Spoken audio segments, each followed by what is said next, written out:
Today's guest I am thrilled to have on. He's human. He's conservative, and he's who I want to be when I grow up. He is brilliant. He is a commentator, a novelist in multiple genres, best-selling author, screenwriter, radio playwright, and the winner of the Edgar Award. I don't know who Edgar is, but I bet it's better than Oscar, whoever he was. He's so good that he made a career in Hollywood as a conservative, and things started getting dicey. His true crime book was turned into a movie directed by Clint Eastwood. Other films based on his book have featured an impressive array of actors and directors. His most recent project is The Covenant, an upcoming multi-season TV series that shows us the stories of the Old Testament without the Hollywood influence. His latest book, The Truth and Beauty, is a look into how poetry can inform our relationship with God. Poetry. I mean, we're down to this. That's what I thought before I spoke to one of my heroes, Andrew Klavan. Abortion is the leading cause of death in the U.S. and the world. Since Roe versus Wade, 63 million babies have been killed just here in the U.S. Nearly 1 in 4 pregnancies don't choose life. In the midst of all of this, we have to do something about it. What are we going to do? Well, we found the Ministry of Preborn, and Blaze Media has partnered to help them rescue babies from abortion in 2022. Preborn is the direct competition to Planned Parenthood and the largest provider of free ultrasounds in the U.S. And by letting women see their baby on an ultrasound and hear the heartbeat, they're 80% more likely to choose life for their baby. That's a remarkable thing. Preborn has a passion to save unborn babies from abortion and see women come to Christ. And over the past 15 years, Preborn centers have counseled over 340,000 women that were considering abortion.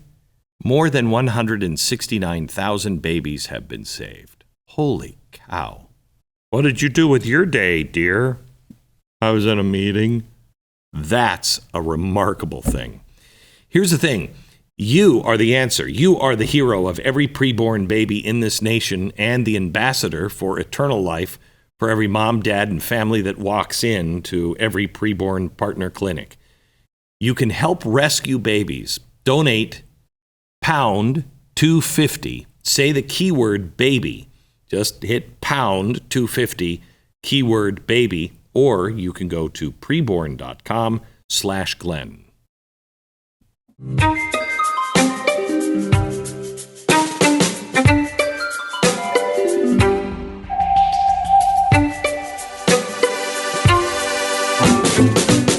Friend, how are you? Good to see you. Good to see you.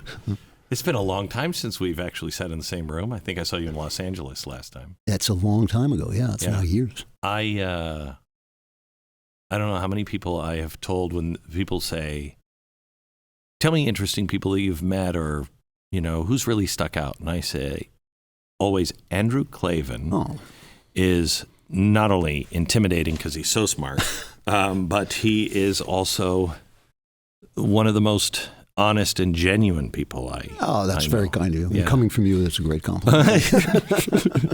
Well, thank you for that.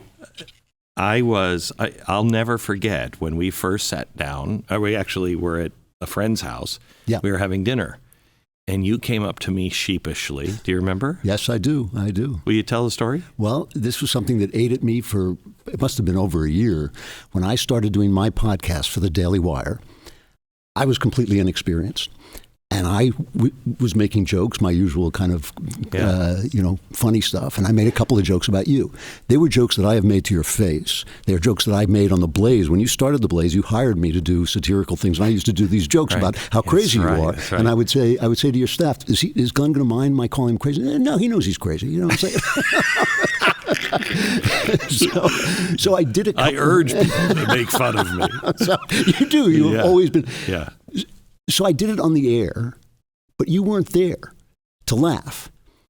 So afterwards, I thought, that really sounded like I was dissing a guy that I'm not flattering you. I think you're one of the greatest broadcasters of the age, And I thought, because it caught up with me. It took about a month, and then I started to think, that I hated that. And then I was gonna write to you, and I thought, no, that was a bad thing to do. You did it in public. You got to walk up to him face to face. So a year later, it ate easy, at me. Yeah. And you came up to me. I had no idea about it. I just remember thinking... Just on my mind. Yeah, I remember thinking, relax, dude. You wouldn't believe what's been said about me.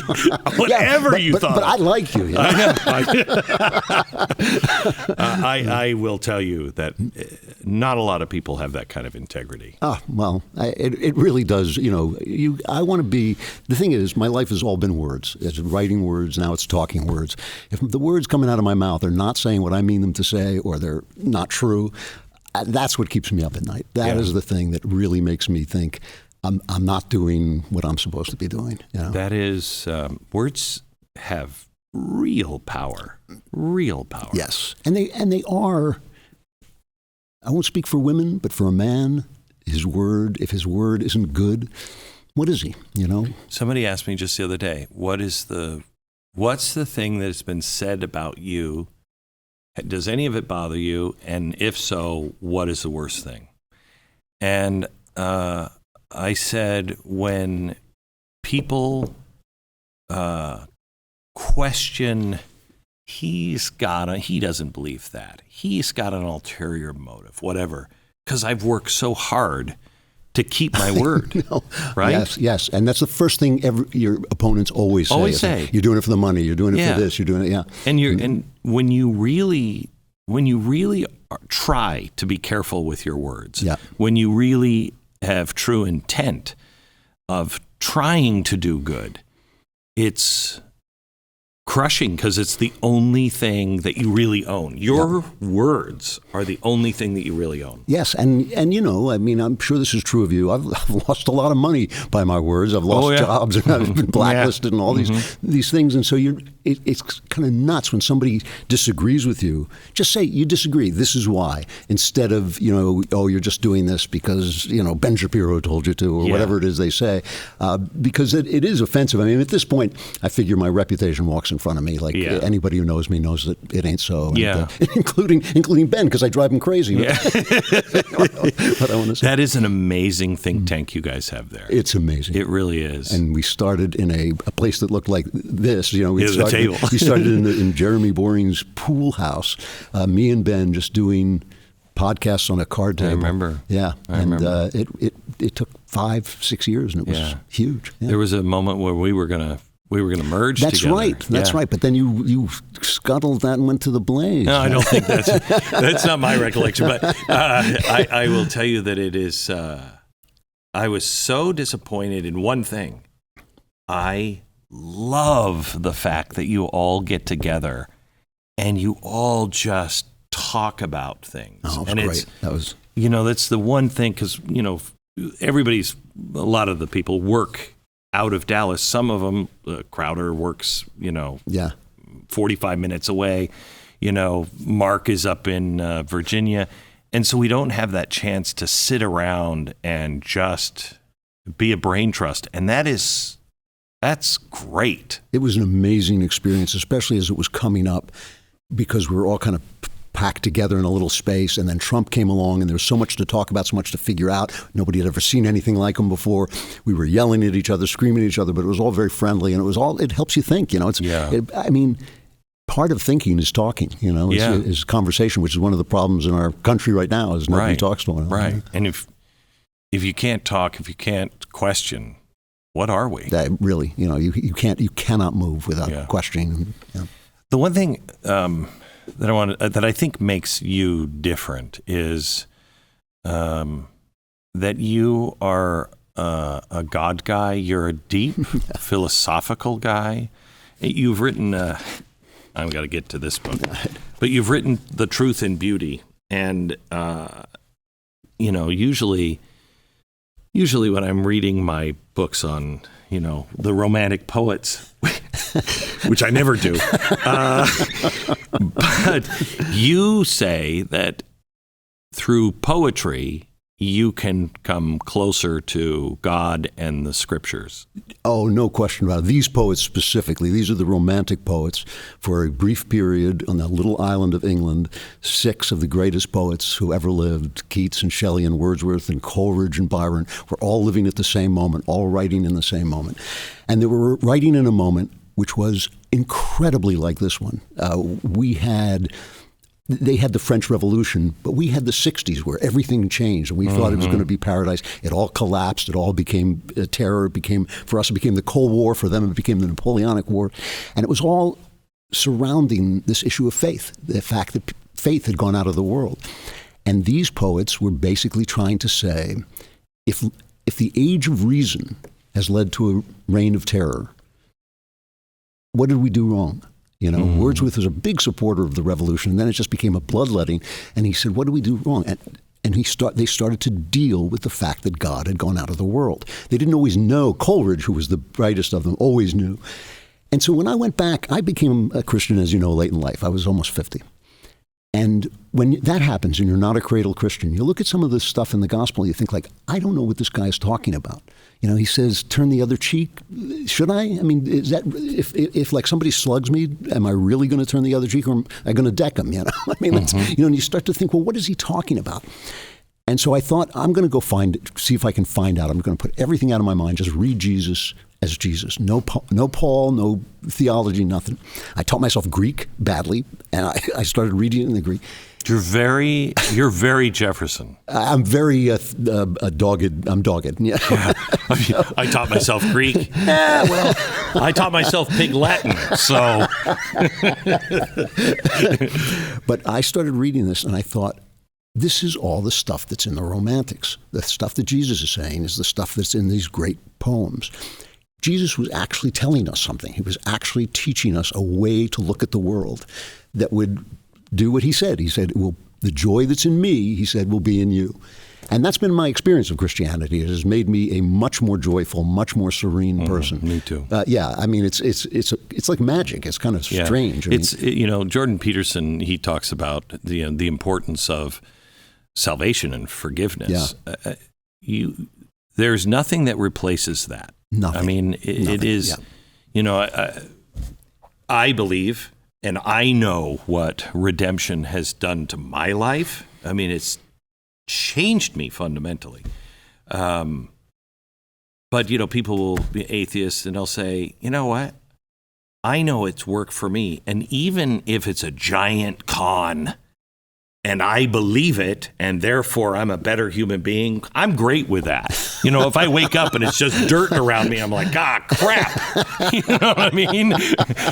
But it's fundamentally changed me. And it changes you every time. This is one of the issues that I was dealing with. Every time I understand it a little better, my life gets more joyful. Yeah. And when I say joyful, I don't mean happy. I don't mean walking around with a big smile on my face. What I mean is alive, vital. That like even when things are sad, you're thinking it's life. I'm here in life and I'm living life at this very intense, aware level, and that's what you ask for. Have you always been a God guy? No. Oh no. I was what I call a secular Jew. I was a Jew, but I didn't believe in Judaism.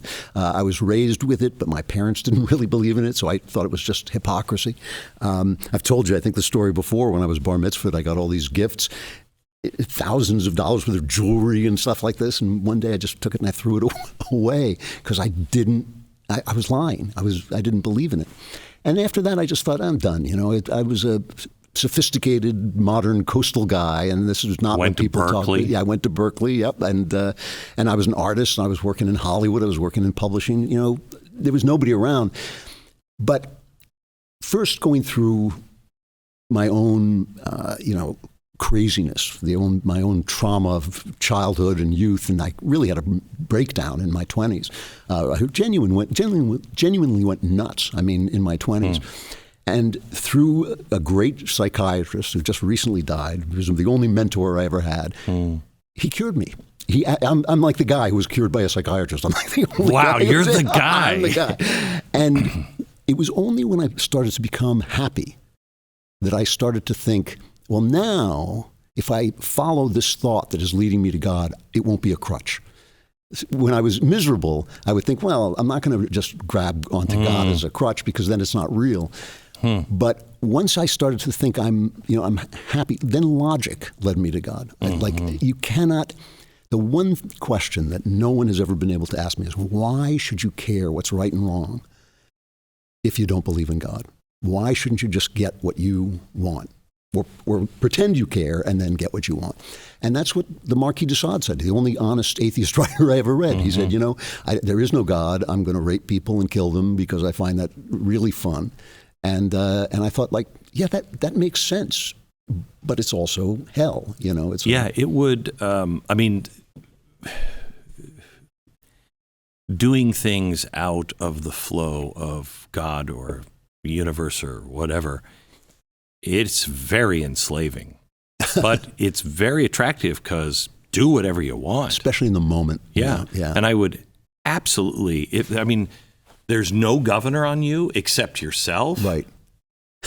But then you have this problem. If it's different to be kind to a child than it is to set a vagrant on fire, if those two things are different somehow, then there's a level of meaning, like above nature, right? Because there's nothing to say that's different. I mean, there's got to be some place where it's different, where it's good and bad, because there's no logic that leads you to that necessarily. There's certainly no evolutionary idea that leads you to anything except self-aggrandizement, self-profit. They say, oh, well, there's game theory and you're figuring this stuff out, but who cares? If you turn your back and I can get away with it, why should I care? It's the stuff you do alone and the stuff you think about alone. Oh, yeah. That's the stuff I found, that when you have found happiness, you can turn the radio off in your car. Do it all the time. Yeah. Because you're not wrestling with the things that are happening inside your head, because it's the things that you think about. Yeah.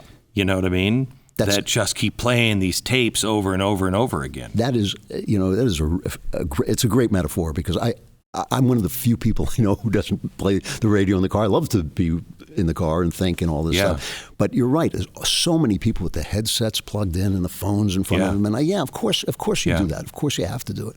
And the thing is, we all know this in our hearts. We all know that there's something we're missing.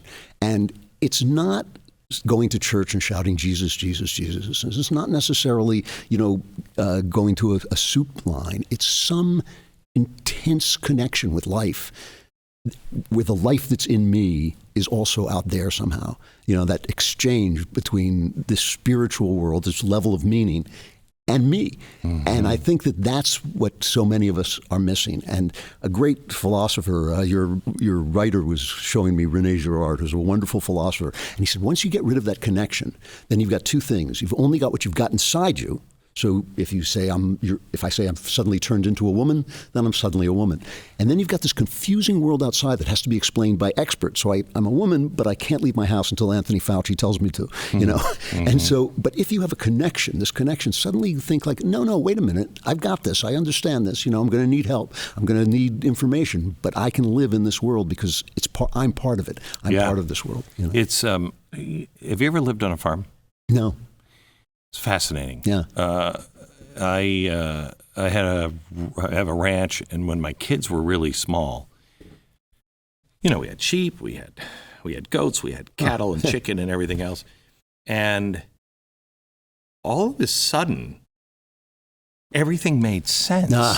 You know what I mean? Yeah. And the scriptures started to make sense. We literally went for the one lost sheep one time. And we were so concerned about it, and the flock is fine, but that one lost, that was all our concern that night. And it's, you don't have to explain. I saw a line on 1881 or 1883. Have you been watching that show? No. This is the prequel to. You would love it. It's poetic. Yeah, I hear it's great. Beautiful. Okay, I do want to watch Beautifully it. written. Yeah. But at one point, one of the girls says to their mom, "What do I do with a boy?" And she said, "Honey, You've seen the animals. You've been on a farm long enough to know. You'll figure it out. And it's amazing how much of life is just explained just by watching nature. Uh-huh. Yep. You know? Yeah, well, that's right. And also, and now that we're urban people, so many of us are urban people, and we have all these machines, it's so easy to get detached. Like, it's so easy not to know how detached you are, not just from nature, but just from the present moment. I didn't even, when I lived in New York, I hadn't seen the moon, and I didn't even realize this. That bothered me too. Right? Yes. Yeah, you don't see the moon, Right.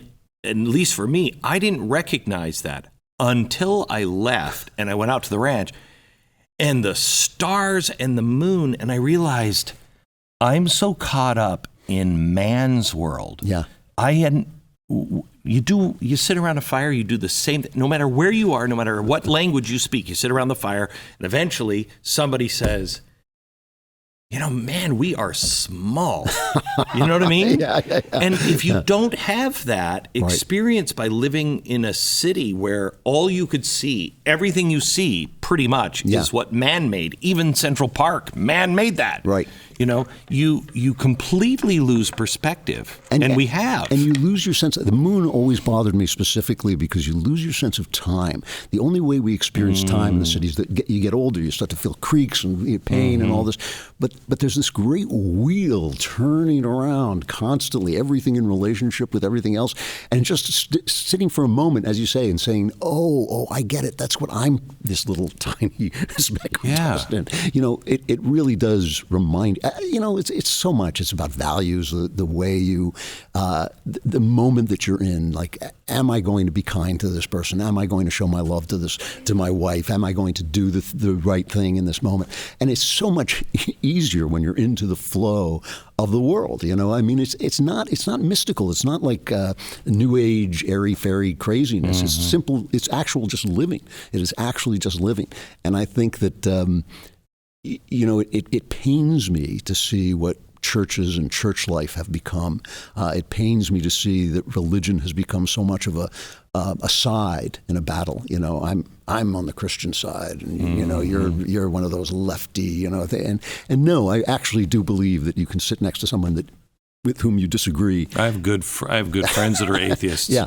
I don't mind them, but they don't mind me. That's right. But I mean, I think, and we have great discussions. You have great conversations. I know, and that is, well. The thing I love about Christianity is that people who actually think about it, no matter where they are on an IQ level, they have something interesting to offer. Yeah, and that's really interesting, and that just shows how true it is. Because when you're talking about the truth, you're interesting. Whether you're a professor or a street sweeper, you're going to be an interesting guy if you tell them the truth. If the last 2 years have taught us anything, it's that you have to take control of your own health. It is clear that you can't rely on the government or, I don't even know, the experts. Even my doctor. My doctor was like, I really think this is right, but I can't, because then really? You can't count on anybody but you. Well, I will tell you that there is something that you can do to stay in better health. Z-Stack is a specially formulated immune-boosting supplement. It includes zinc, quercetin, vitamin C, vitamin D. It was formulated by the guy who actually treated me for COVID. His name is Dr. Vladimir Zelenko. He's a world-renowned doctor. President Trump is the guy who credited him with the early treatment protocol and his decision to take hydroxychloroquine.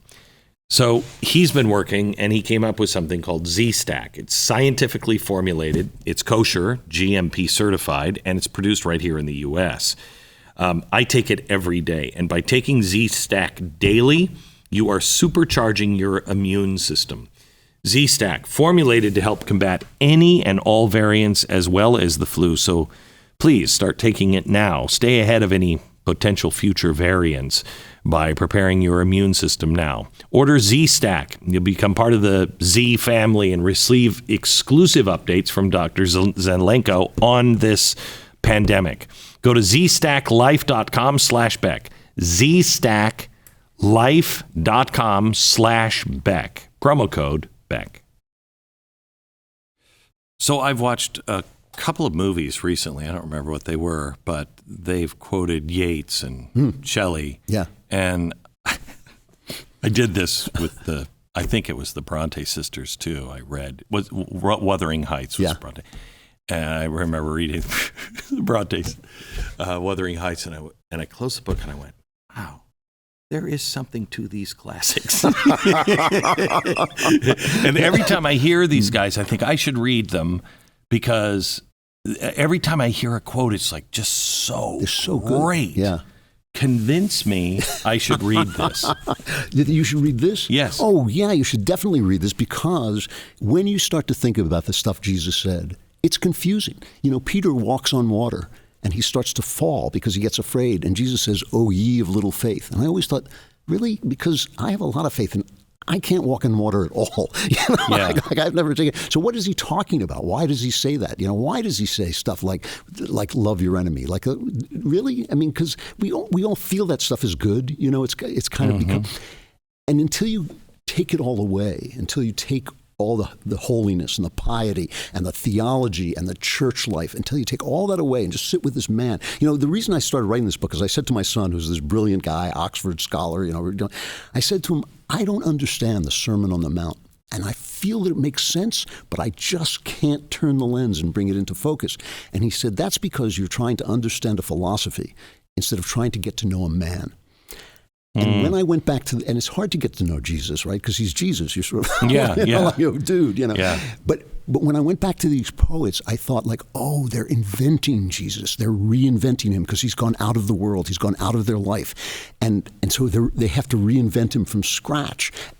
Coleridge knew they were doing it, but the rest of them were doing it almost by accident, just by talent and insight. And so it just brings that back. It brings you back into the things you've always known, the things you've always read, and suddenly they have meaning. Suddenly you understand why he said that to Peter. You understand. So give me some examples out of this. Show me. All right. Well, there's a wonderful, wonderful poem. William Wordsworth. You're one of these people that the poems by heart. I wish I could memorize poems better. Yeah. But William Wordsworth and Coleridge had this year of talking together. They had both become distraught at the fact that this revolution in France, which was supposed to turn the world into paradise. It was like Woodstock. It was supposed to be, everything was going to be great. Instead, it became a world war. It became the terror and became a world war. And the two depressed geniuses out in the country, in the hill country. And one day, Coleridge walks over to see Wordsworth, and they begin a year-long collaboration, which produces a book of poetry called Lyrical Ballads, which changes English literature forever. And one of these poems, the last poem in it, is a poem by Wordsworth standing out by the ruins of this abbey. And it's very profound that he's standing by the ruins of the abbey because that's what's happened. Religion has gone out of the world. And he thinks back on his past, and he says, you know, as a child, I was connected to nature. Nature, he says, heaven lies about us in our infancy. Heaven lies about us in our infancy. So he was like, there was something natural about being a child. But as he grew older, he lost that. He lost it. And he starts to think about why and where it goes. And he talks about life as this kind of arc. And he says we don't come from nothing. We come trailing clouds of glory from God who is our home. And you think and then you think about Jesus saying, in order to get into the kingdom of heaven, you have to become a child again. You have to become like a child. And you realize that when we think back on our lives, we sometimes idealize our youth, even if it was. But the true childhood lies ahead of us, not behind us. You have to start to acquire, that's why there's a sword. When they throw Adam and Eve out of Eden, there's a sword whirling around to keep them out. The paradise lies ahead of you, not behind you. You have to acquire the wisdom to become simple again. You can't acquire ignorance. You can't acquire stupidity. You're not going to become a babbling, child again. You're going to move forward until you get so deeply immersed in God that you become like a child again, because everything disappears. There's a wonderful meme called what is it called? The bell curve meme. I don't know if you've ever seen it. No. On one side are just a small number of real idiots who see the world in a simple way. At the top are the majority of people who really see the complexity of life. And on the far side is the Jedi, the wise man who sees it just like the idiot sees it. And that's, suddenly you realize, that's what Jesus is talking about. That's why he wants you to, he says, I want you to love your enemy, not to make the world, Jesus never says you're going to make the world a better place. Never, ever does he say you will make the world a better place. He says the world is going to suck. I mean, that is basically what he tells you. But he says, love your enemy, because then you will see what God sees, because God makes the rain and the sun fall on the good and bad alike. And you'll be seeing through God eyes. You'll be seeing. That's very different than love your enemy or you're going to hell, or love your enemy and you'll be a good person. Or what the church has fallen for is love your enemy and then you'll make the world a better place. That's an actual mental shift. It's a way of seeing the world through God's eyes, through what they call the Jesus mind, when I think about it. And these poets had to make that stuff up. So they're saying it, and we are in this world, a godless world now too, so we have to kind of reinvent it too. For our world, we have to reinvent it in language that we understand. We have to reinvent it in ways that we understand. And then it all starts to make perfect sense. So the poems are beautiful. I mean, I know poetry can be hard for people, and that's one of the reasons I try to explain it a little bit and sort of talk about it in simple terms. But the poems are so beautiful. And when you stop and think about, I think if you read this and then go back and read the poems, you'll say, I see. When Keats looks at a Grecian urn and he says, beauty is truth and truth beauty, that is all you know in life and all you need to know. When you first hear that, you think like, I don't understand that. I don't get that. Mm-hmm. But once you start to think it through, and once you understand the beauty he's talking about is not prettiness, it's not your taste and my taste, it's some essential connection between the facts of life and the spiritual underpinning of life, a collaboration between the imagination of man and the things that we see. Once you realize that that's the beauty he's talking about, you think, beauty is truth. And it becomes much more important. I have to say, there are things now that I used to look at everything, horror movies, dirty movies, whatever. I just look at anything because I wanted it all. I wanted it all. But now, every now and again, I'll think, I don't need that in my head anymore. I know it's there. I know there's the ugliness in the world, but I'm not going to sit and look at some guys, I mean, I'll look at Macbeth. I'll look at evil that is full of wisdom and life. But I'm not just going to watch some disgusting gore fest, that doesn't mean anything, because beauty is truth. And things that, that's what you're always looking for when you make those connections. And these poets make these connections at moments. They make these connections in moments where they give it to you, so that you hit a line after, a verse, and suddenly you go like, wow, I get that. I feel it. And the reason I dealt with poetry instead of philosophers, because a lot of the philosophers at this time were thinking about the same stuff. It's not a philosophical question. It's a poetic question. It's an experience that you have. Like you can only communicate it through art.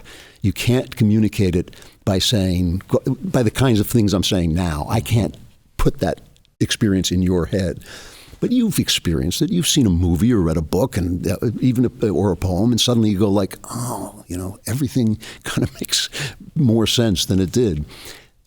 I want that in my life as much as possible. I want it in my life every other second if I can. I want to be in that mindset when I'm talking to you, which I kind of feel I am in this moment. It's but I want it all the time. I want it walking down the street. I want it driving. I want it, in the gym, all of it, because this is this life that Keats, one of the great poets that I talk about here, he called life the vale of soul making. It is the place where you are created as a soul in life. And this is a guy who lived to be about 25, died horribly in obscurity, failed at everything he ever tried, and wrote some of the greatest poetry literally since Shakespeare. I mean, there was Shakespeare, then there was Keats, and in between there were guys who were not as good as they were. And he wasn't recognized in his time. Not really. Some of his friends knew. Some of the people who knew him knew. But his reviews were constantly bad. Why? He was not an upper class guy.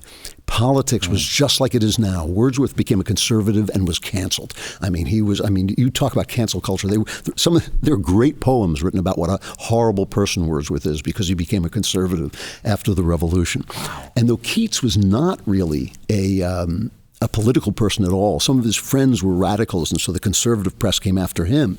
And he was just ripped to pieces, some of the worst reviews you will ever read. And the last book he wrote before he died, he actually said he had trained to be a surgeon, an apothecary. And he actually said, if this book doesn't make it, I'm just going to have to go back to apothecary school. It is one of the greatest works of literature that any human being has ever produced. And he died not knowing. I mean, and it wasn't like it came out and everybody said, this is great. It was like when he died, people started to say, I think we missed something here. And it was only over time that his reputation grew. These are the stories I try to tell in the book because I didn't want it to just be me talking about poetry. I try to tell the stories of these guys' lives in their important moments. Great stories. I mean, the story of how Mary Shelley wrote Frankenstein, one of the great stories of all time. You know? So tell that story, because I have a theory on Frankenstein that I wanted to ask you, because I thought you would know, and it ties into what's happening today, which is your theory in this book. Yes. We're very similar. So tell me about Frankenstein. Well, my theory about Frankenstein is Mary Shelley said, and many people have said, that it's about a man who tries to be God by making a human being. But that's not really true, because people make human beings all the time. They use the materials they have and they make human beings. What Victor Frankenstein makes is he makes somebody without a woman. And Mary Shelley was this lovely, young, very feminine girl who grew up with a feminist mother, one of the first feminists, Mary Wollstonecraft, and a father who was a real radical. They all hated marriage.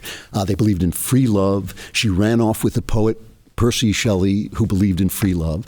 And basically, she watched as free love destroyed every woman that she had ever met. You know, I mean, Shelley left his wife drowned herself with a child. You know, it was just like, free love turned out to be a nightmare. You know, they thought everybody was going to be free. And one night, she and Shelley and Byron are in Italy because they've been basically thrown out of England. And they're all getting together, and it's a summer, a really stormy summer, and there are lightning storms, and they're getting together in these in Byron's mansion, which is still there, the castle, the mansion Diodati, still out there. And they would get together and they would just talk philosophy. And Mary Shelley said, I never said anything because I was just a girl, and they were these two of the great brilliant men of the age. And they're talking about bringing people back to life with electricity, and they're talking about the meaning of life, and they're talking all about all this stuff, and Mary Shelley's just sitting there. And one day, Byron, they were all reading to each other from a book of ghost stories. And Byron says, you know what? We're all going to write a ghost story. Every one of us is going to write a ghost story. And they all start off writing ghost stories, and Mary can't think of one. And she liked telling stories. She liked writing, and she preferred it to, she liked her daydreams, you know, and she can't think of one. And they all gave up. All of them, you know, Shelley didn't finish his, Byron didn't finish his. They all started and didn't finish.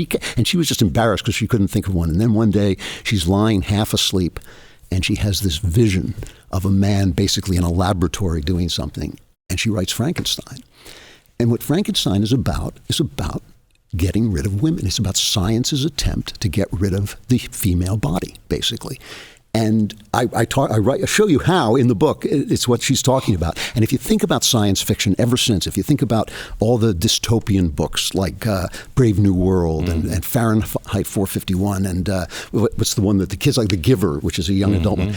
The one thing they all have to deal with is, what do we do with the female body? Because it keeps creating people, and then it also creates women who want to take care of those people and who don't really care as much about being in business, and may not care as much about politics, but they really care about creating these souls, you know, not just bodies, because mothers create souls as well.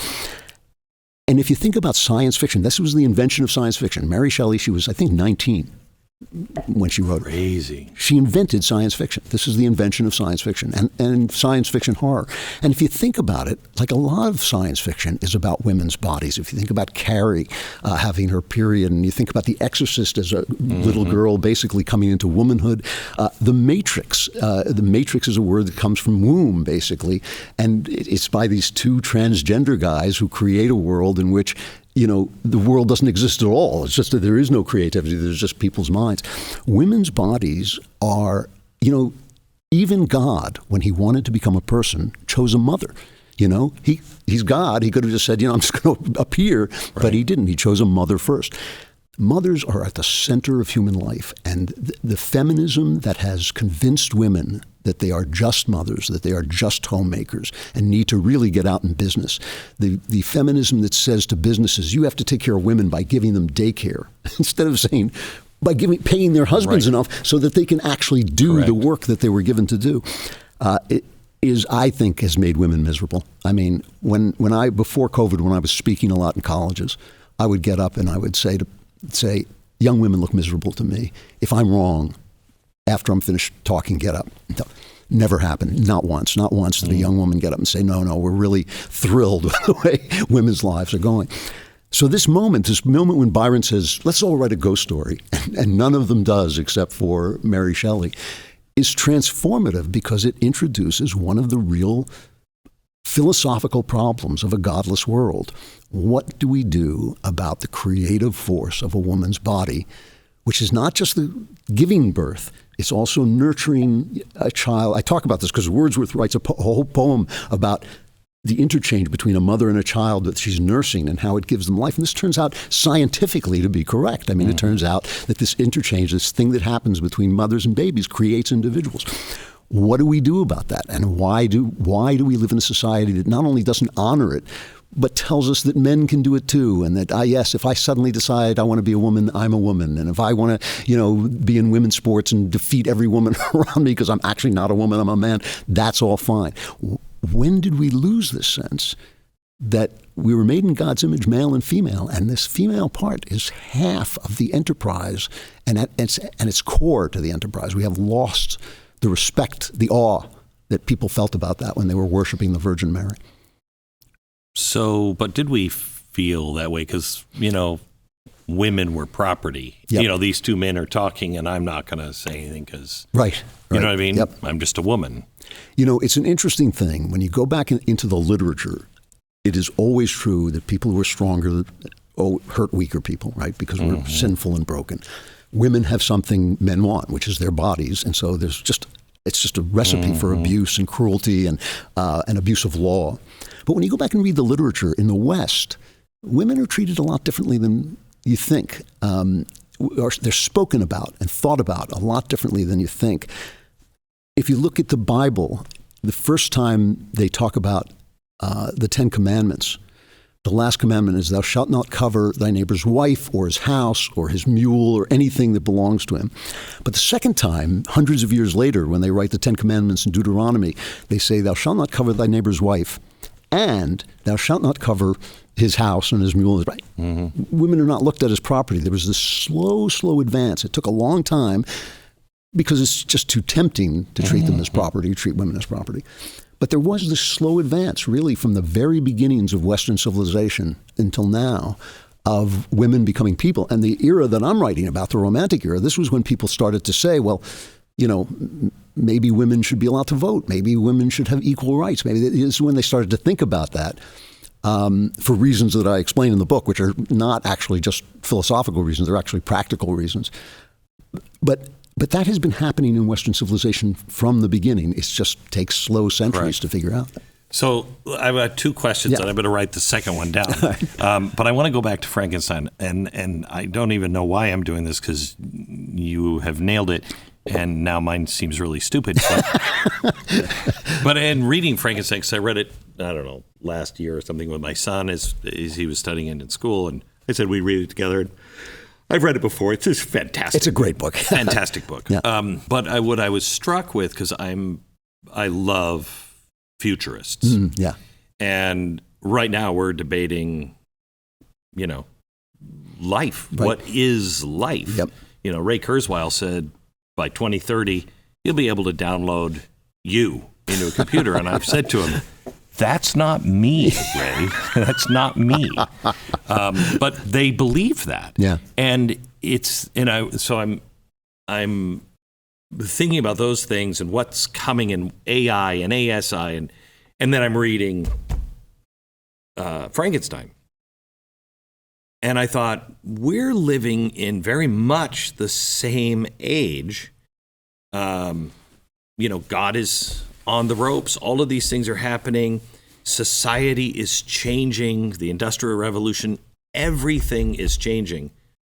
And science is coming to the forefront where they say, look, if we hit electricity, the frog's legs move, and the frog's dead. And I thought, they really think they can bring people back to life at this point. Yeah. It's the same thing that we have going on right now. So isn't the tale of Frankenstein everything we're dealing with right now? It's everything. I really believe T.S. Eliot said that a great poet in writing himself writes the world. And I think when you write the world, you also write the future. And I think Mary Shelley was like a prophet. I think a lot of great writers are like prophets. And she saw exactly, I don't think she through her intellect, she envisioned where everything she was saw man. Yeah. And man just repeats himself over and over again. And the thing is, the threat that we're facing from, obviously science is a great, glorious gift. I mean, if it only kept children from dying, it would be a great, glorious gift. It's the science I'm worried about. It doesn't bother me when people say follow science, which means experimentation and getting things wrong and correcting things. When they say follow the science, I think I'm in the Wizard of Oz, because there is no the science. The science is an idol.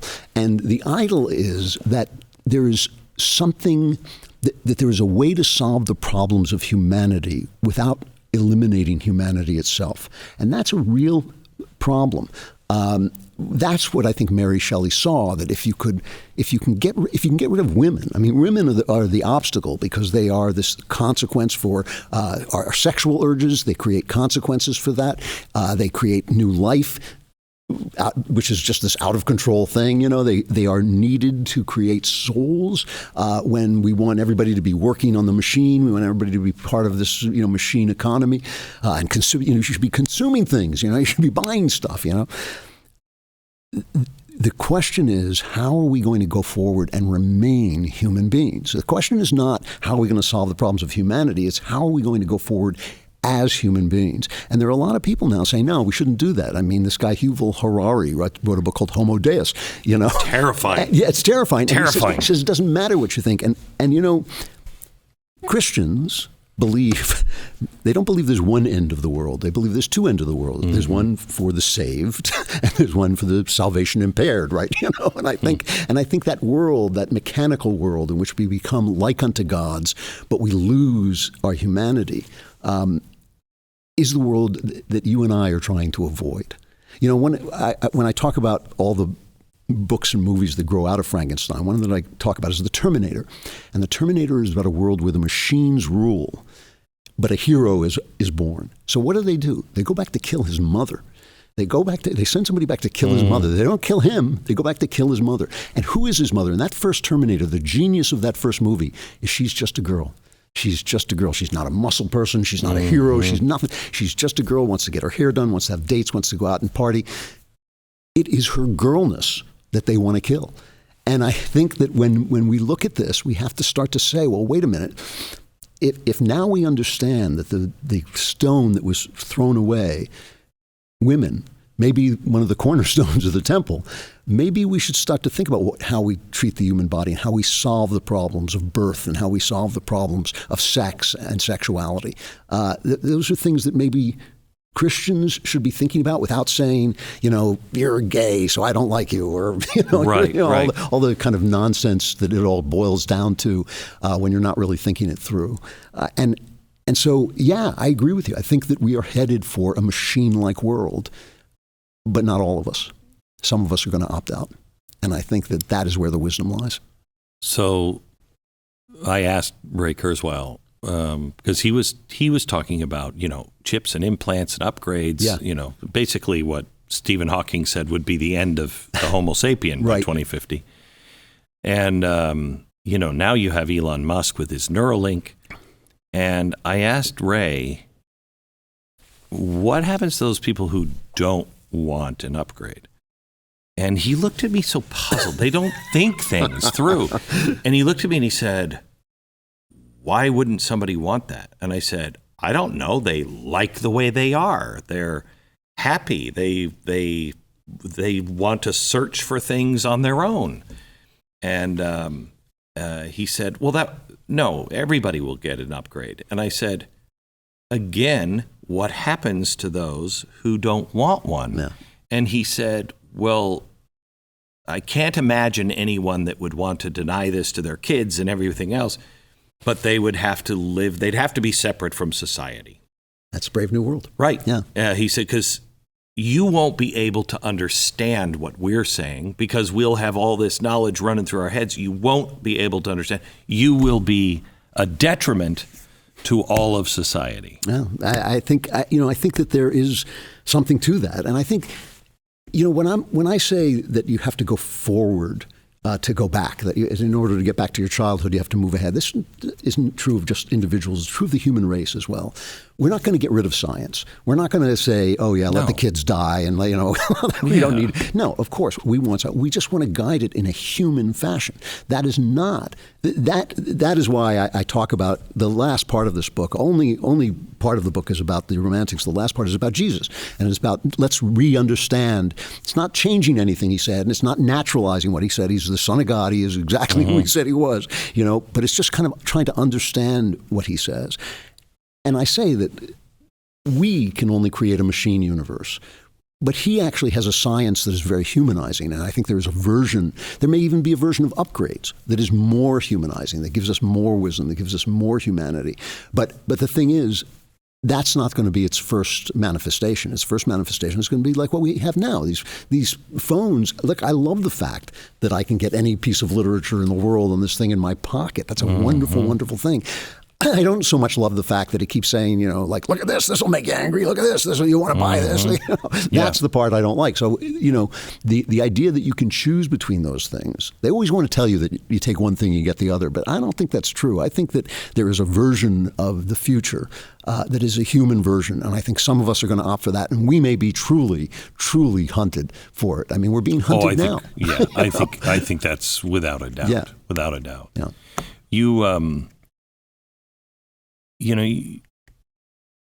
Does this pattern that we're in right now, in your book, you talk about how the French Revolution. Yeah. But then you look at 1930s and you look at now, and it's all driving towards the same thing. Yeah. And there is no human element to it because each time they're looking at the collective, not the individual. Yeah. And God, the Tower of Babel story, Nebuchadnezzar says, let us build bricks. Okay. Well, God makes stones. He makes all of us different. Yeah. He's saying, let's make everybody the same. Yeah. And then we can do anything. We can build a tower to the sky. Right. That's man. That's right. Man. Yes. God says the individual. Man in these darker periods. Why? Why? Well, one of the best lines I ever read about I was fascinated by World War I. I know you are too. And you read book after book, and at the end of reading 20, 25 books, you think, like, how did it begin again? Like, why did they just wipe Europe off the face of the earth? Yeah. And Peggy Noonan wrote a column about it once where she asked somebody that question. And he said, there's just something wrong with people. And she said, that's the best definition of the original sin I've ever heard. And it is, there's something wrong with us. There's something, we are not what we're supposed to be, which is why the world is so tragic and hilarious at the same time. We're kind of like a guy in a tuxedo who falls in a puddle. It's kind of funny, and so you say the same things happen again and again. That's an effect of trauma. And I think maybe the fall of man was a trauma. Everybody has trauma in their lives, and you find yourself repeating traumatic patterns. And mental health is when you can break those patterns and start to do new things and start to see new things. But you're still going to have a personality. You're still going to do certain things. You're not about to be. You're not about to become a ballet dancer. I'm not about to become a baseball player. We are what we are. And so you repeat those patterns, but you repeat them in a way that grows and becomes more human. I do some of the same thing. I'm still writing novels. I'm still writing, a writer, and still have my personality. But I've become, I think, more human. And so these patterns are going to repeat. But the one thing we can be sure of is that people who go down the wrong road are going to see bliss in front of them, but they're going to find misery. And when that misery becomes too intense, things break. And it's whether, you're at the pinnacle of human culture in 1914, and you think like, let's go defend Belgium and wipe everybody, kill everybody, Right. or whether it's like some horrible war, or whether it's a religious revival, and it happens peacefully. People come back from the brink. Not everybody, but some people come back from the brink. And that's part of the human pattern too. There is something in us that remembers. There's something in us that remembers who we're supposed to be. And when you are the guy in the room who remembers, and people start beating you up and picking on you, or shouting, crucify him, or get off Twitter, or whatever it is they want to do, you're just going to have courage. There's nothing else for it. There's nothing else for it but to say, I'm not going to budge. I'm going down this road. And I do believe, I think you believe, that God walks with you, and that it eases the loneliness and the pain and the persecution, but it doesn't take away the tragedy of life. Life is very tragic, and that's why I think we cling to the resurrection and the promise that there is some version of life that maybe is different. It makes the walk with Him makes it worthwhile. I remember, because I have a different relationship with the Lord. He tells me stuff, and I'm always like, oh, not that. Me too. No, you know what I mean? No, that's how I know it's from God. It's never something I want. It's always something that I was like, oh. You've got to be kidding me. Yeah, I'm not that guy. Okay, no. And I remember at one point, I said, and I meant it, no. I am not doing that. And I remember in my prayer hearing, very kind, very gentle, it's okay. I'll find someone else. Mm-hmm. And in that moment, I realized I won't be who He wants me to be. And I don't want to be left behind. I don't want to be left behind. Not that I would go to hell or anything else, but yeah. I want to be with Him. And I don't think people who haven't had a religious experience or a spiritual experience, I don't think they get that. But all of us, this is the wonderful thing about that Wordsworth poem I was talking about, that heaven lies about us in our infancy. I don't think there's a person on earth who does not know that there is a person he was made to be that he isn't. I think every single person knows that there's a person he was made to be. I disagree. Really? As a recovering alcoholic, okay. One of the biggest problems was of really doing the soul searching. Yeah. I mean, when you are out, I had to take everything I thought I knew and take it out and examine it, right. And then look at it, and then atone for it, and whatever was in there, and then pick them up back on the table and put that one back in, because I understand it now. Pick this one and put it in. But if they conflict, I got to take them both out because something's not right. Okay? Yeah. And I remember before I started that, I thought, there's nothing inside of me. I'm just my collection of experiences, and the bad kind of makes me who I am. You know what I mean? Yeah. And I'm not sure there's something in there. And I think that's unfortunately common. You're afraid to look in because it's hard to change. Oh, I don't deny that. Yeah. And you're afraid too that maybe this is as good as it gets. I completely agree with that description. One of the things that I know so many artists who are afraid to get help for their problems because they're afraid their talent will go away. Yeah. And of course it all gets better. Yeah, it all gets better. But I still believe that inside everybody, if you interrogated them, you had to know that alcoholic Glenn was not the Glenn.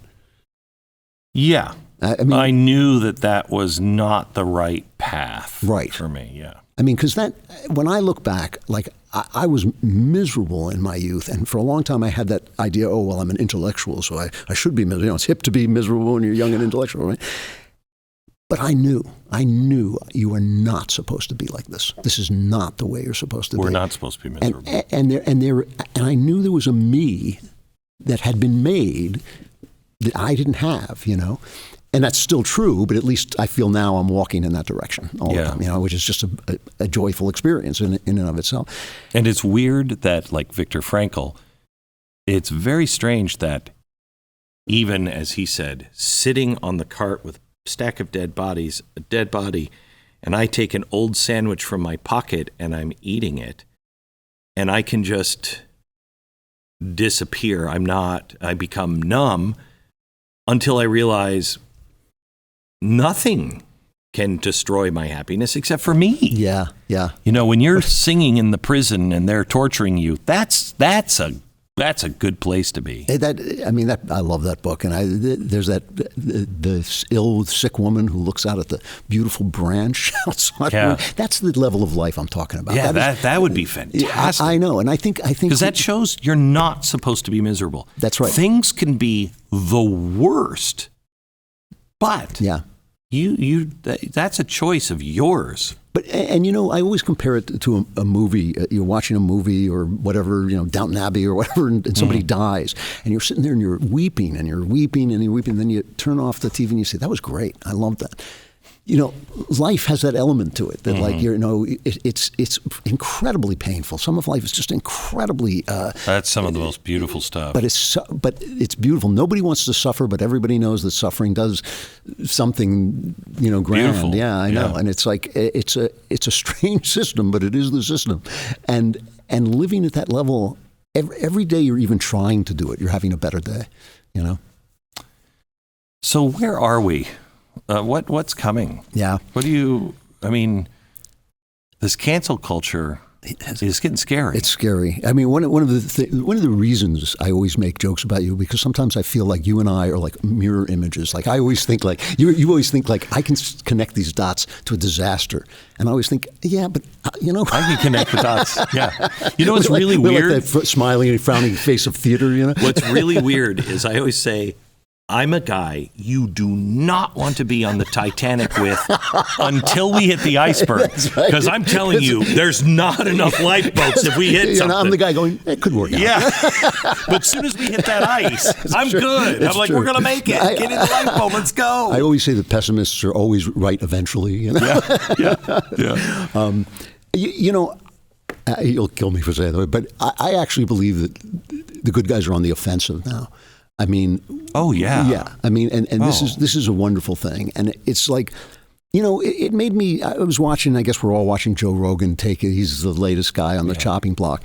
And it pained me to watch him try to apologize for some of the things he had said, not because I understood where he was coming from. He used a racial slur and he thought that was not, but we know they don't care. They don't care. They say Black Lives Matter, and then they pull funding for the police and thousands of black lives. And by the way, I just want to say, I don't believe there is such a thing as a black life. There's life. There's life. Yeah.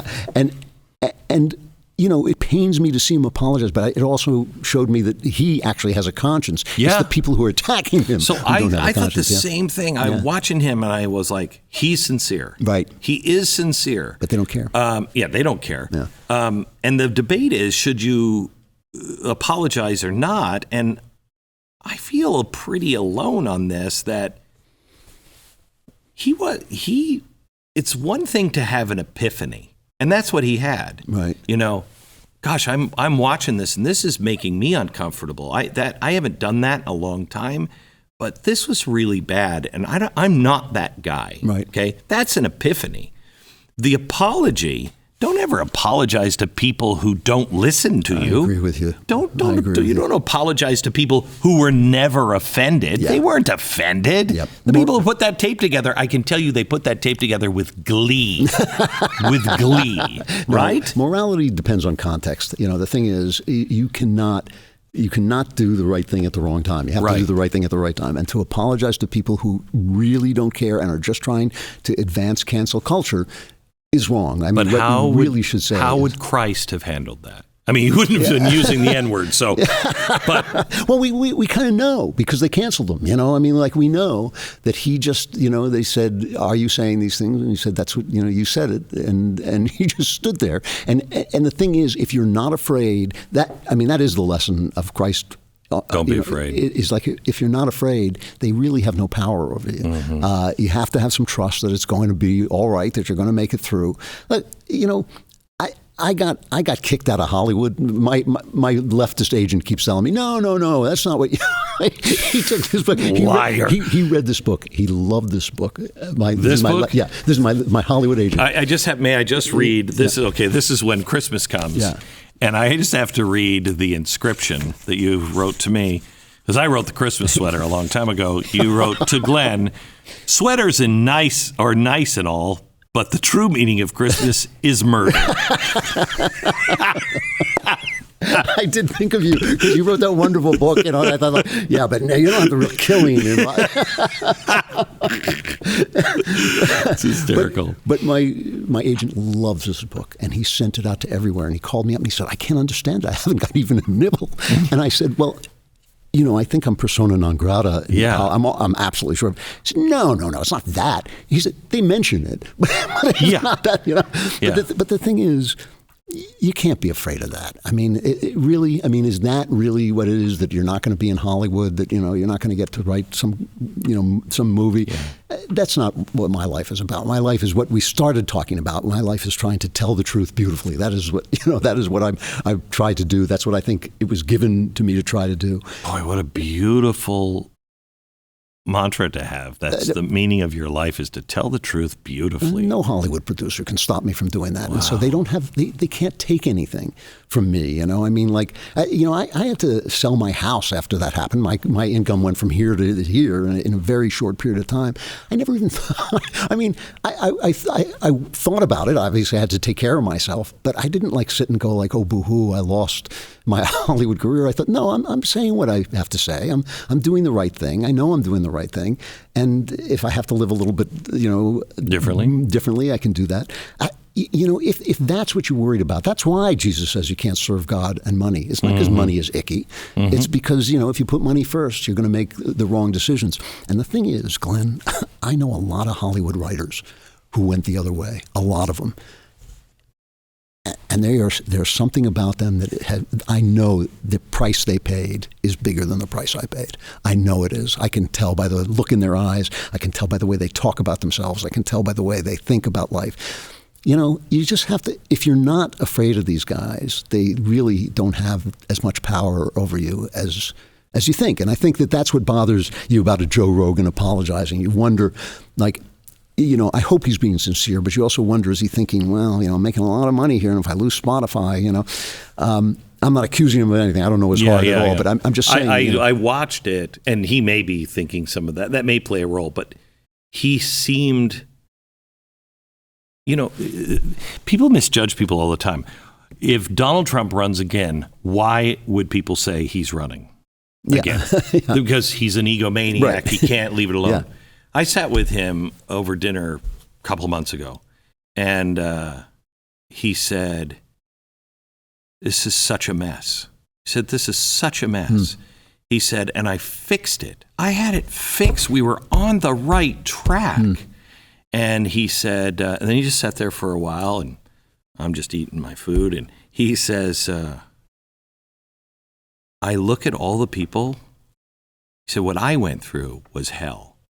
But I look at all the people who weren't president, but stood up for me when they were just raked over the coals.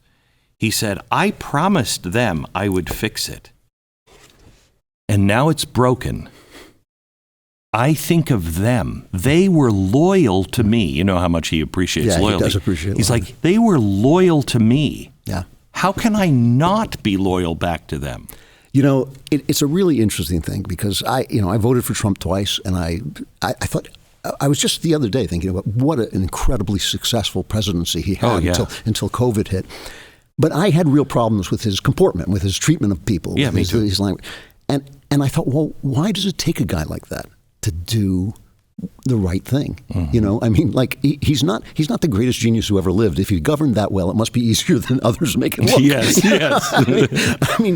So, I think it's just don't listen to the experts. It's don't listen to the experts. It's don't listen to the elite. And it's also he had that lizard skin that helped him withstand cancel culture.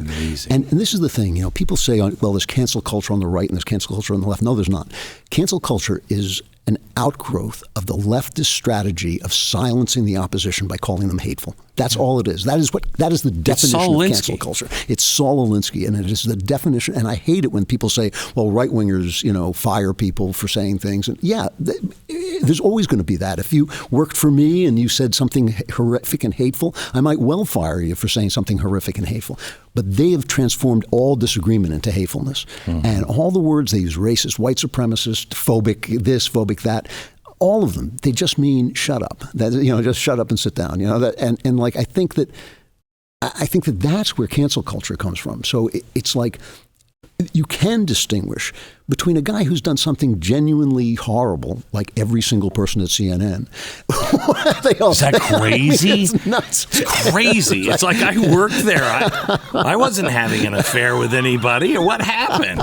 Am I that ugly? Really? You missed the boat. I know. I could have walked out with, what did Cuomo walk out with? $20 million. I just needed some information about the boss. Gosh, it's crazy. But I mean, it's, they have made it so that it takes a guy like Trump just to get something done. I mean, when you think of the effort that was put into destroying him, I mean, it was a huge effort. I mean, it was we know now, it was a global effort. Yeah. I mean, there were, they came out and they even said it, as a business, we came out and we pooled our resources together. You did what? Yeah. You did what? Right. And they're not ashamed of it. No, and they knocked the president of the United States off social media, which in my view ought to be illegal. I mean, they shouldn't really be. They silenced information about Hunter Biden. They lied about his Russian connections. They did all this stuff. And again, he often made it hard to defend him by the way he behaved. But when you look at, I can just list the stuff he did, the economy that lifted all boats, getting rid of ISIS. People forget about that. That ISIS caliphate was the size of Ohio. Yeah. And he got rid of it, turning our attention to China, which nobody else was doing. The Middle East peace talks, which he actually came up with a solution. I'm like, he might be the Antichrist, not for any of the other reasons, but I don't think this was supposed to happen. And it was all by just saying, let's not do what the let's not do what the State Department says to do. And I've met a lot of guys from the State Department. They are the smartest, stupidest people I have ever met. Every one of them, they're smart, they're well read, they're nice. I like them, But they say things, the words that come out of your mouth, and you think like, no, like that's not. I know. It's crazy. And it's like the guy at the end of the bar with his loud mouth has more sense in his head. We know because he was president and he actually did a good job. And I think that was his secret was he's got an incredible gut on him. Don't you think? Yeah. He says he's got no, we're going this way. Yep. And stuff that even I thought, that's crazy. It works out. Yeah. I don't know how, but he's got a great gut on him. And he shockingly listens to all sides. That is interesting. You didn't know that? I've heard that, and I've heard that he reads a lot. Which I don't know about that. Yeah, I mean, maybe. I don't have any information that he doesn't, but I know he listens. I mean, he talked to me about his China policy for like 25 minutes. And then he had the balls to say, which I said, this is why I like you. We disagree on trade barriers. And I said, look, China's a different thing. I agree with that.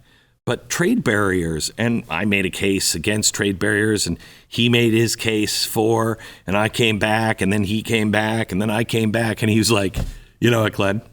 I just got to tell you the truth. I love trade barriers. I'm going to do them. I was like, thank you. No, he didn't come my way at all. Yeah. But he listens to everybody. I have to say, my feeling, my political instinct, and it could be wrong because I didn't see him coming at all, is that he should anoint somebody else to run for president. I don't know if he's got the ego to do that. He was the man of the moment. He broke the China shop. He was the bull in the China shop, and he broke the China. Any Republican who does not realize that they have to take a lesson from him is done, is finished. The guys who, try to appease the left, they're finished. Glenn Youngkin, a great example in Virginia. Oh. He caught on. He started to stand up to the teachers, to the school boards and all this stuff. He's a moderate guy. He's, what does Jim Acosta call him, Stalin or something? He's like a moderate Republican. But he understands that part of this fight is a cultural fight. And that was Trump's great genius. That, it's partly it's about taxes and regulations and strong defense. All those things matter. But it also matters that you stop telling people that their country stinks, that their God stinks, that they're racist, that they're sexist, that their natural opinions stink, that their marriage doesn't matter, that women don't need a man. All the stuff that they said, you've got to stop. You are ruining the world. You are actually ruining the world by doing that. And Trump is the only one who actually said, you know what? Like, no, I'm going to embrace the flag. I'm going to talk about God. I'm going to say abortion. I know. Did anybody stand up at the March for Life before he did? Did any president ever did? I mean, and crazy, right? I mean, he did stuff that I was like, he's saying that he's not going to actually do that. There's no way he's going to do that. And then he did it, and you're like, I know. What happened? And any Republican who did not hear that call, and some of them you can see they didn't hear it, and it's just not in their nature. They just haven't got that thing in them. But I think DeSantis has got it. I think he does. But I think Trump is getting up there. I'm tired of being governed by 80-year-old men. I think it's time to let a new generation come in. If I were Trump, I think what I would do is, you know what? This is my guy, DeSantis. He's going to go forward and then have that kind of influence on the White House that you have behind the throne. I think he did the thing that he was sent to do. But I could be wrong. I know. I've stopped... 2016, I was against him. I was wrong. 2020, I thought he was going to win. I was wrong. And I was wrong. And God was right both times. You know what I mean? Yeah. That happened. And I'm like, there's no way. Yeah. There's no way. I was wrong on that. Joe Biden being elected is turning out exactly the way I thought it would. But I didn't see that. That was a trigger. It was kind of like they were hiding and everybody's like, yeah, I know they're not telling the truth, but, it's going to be fine, And now we're seeing it. And people who are don't agree with me are like, okay, all right, whoa. Yep. This is way out of line. It's really interesting. I was in New York just before Christmas, and I was going to parties, a lot of which got canceled because Omicron was on the rise, and I was, rolling. But a lot of, some of these parties, literary parties, have a lot of leftists in them. And during the Trump years, I would go to these parties and people would shun me. I mean, they would kind of not want to be seen with me. All of a sudden, they were coming up to me and said, I'm starting to sound a little bit like you, I'm starting to sound, And I think the thing is, leftism offers virtue, and virtue, because we don't have it, we want it, because we know we're sinful, we know we're broken, and somebody says, we're going to make everything equal, everything's going to be nice, everything's going to be fair. We think like, I want to be that way. It just doesn't work. It doesn't work. So they get elected because they offer virtue. The right doesn't get elected, even though everything they do actually works, because they don't talk morally. And that's the funny thing about Trump. People talk about his immoral life, but he spoke in moral terms. Make America Great Again, MAGA, was a moral movement, and that's why they hated him so much, because he was black and white. There's a right and wrong. There's a right and wrong, and I think that I think he has. I think my idea, Glenn, is that we're at the end of something. And at the end of something, there's going to be chaos. We're at the end of the post-war era, basically. We're at the end of the post-Cold War era, but I think we're even at the end of the post-war era. I think a lot of the people whom Trump drove crazy, those commentators who were important and now are just kind of off in the wilderness babbling about who knows what, I think they couldn't accept that it's time for a new thing. And Trump, like you said, in his gut, he understood that. Yeah, I think you're right. I said in 2016, we're at the end of the progressive era. What started 100 years ago, now comes the choice and the transition. You know what I mean? We're either going to go where they wanted us to go, or we're going to push back, but I hate to use this word, but a reset is coming. I agree. Hopefully it's back to factory settings. But, it is always good to see you. It's great to see you. I didn't even use a single question I had for you.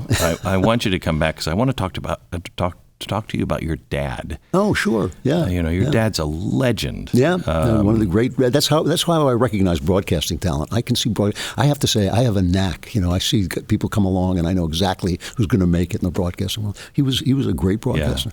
Yeah. All right. Come back. Thank you. Always. God bless.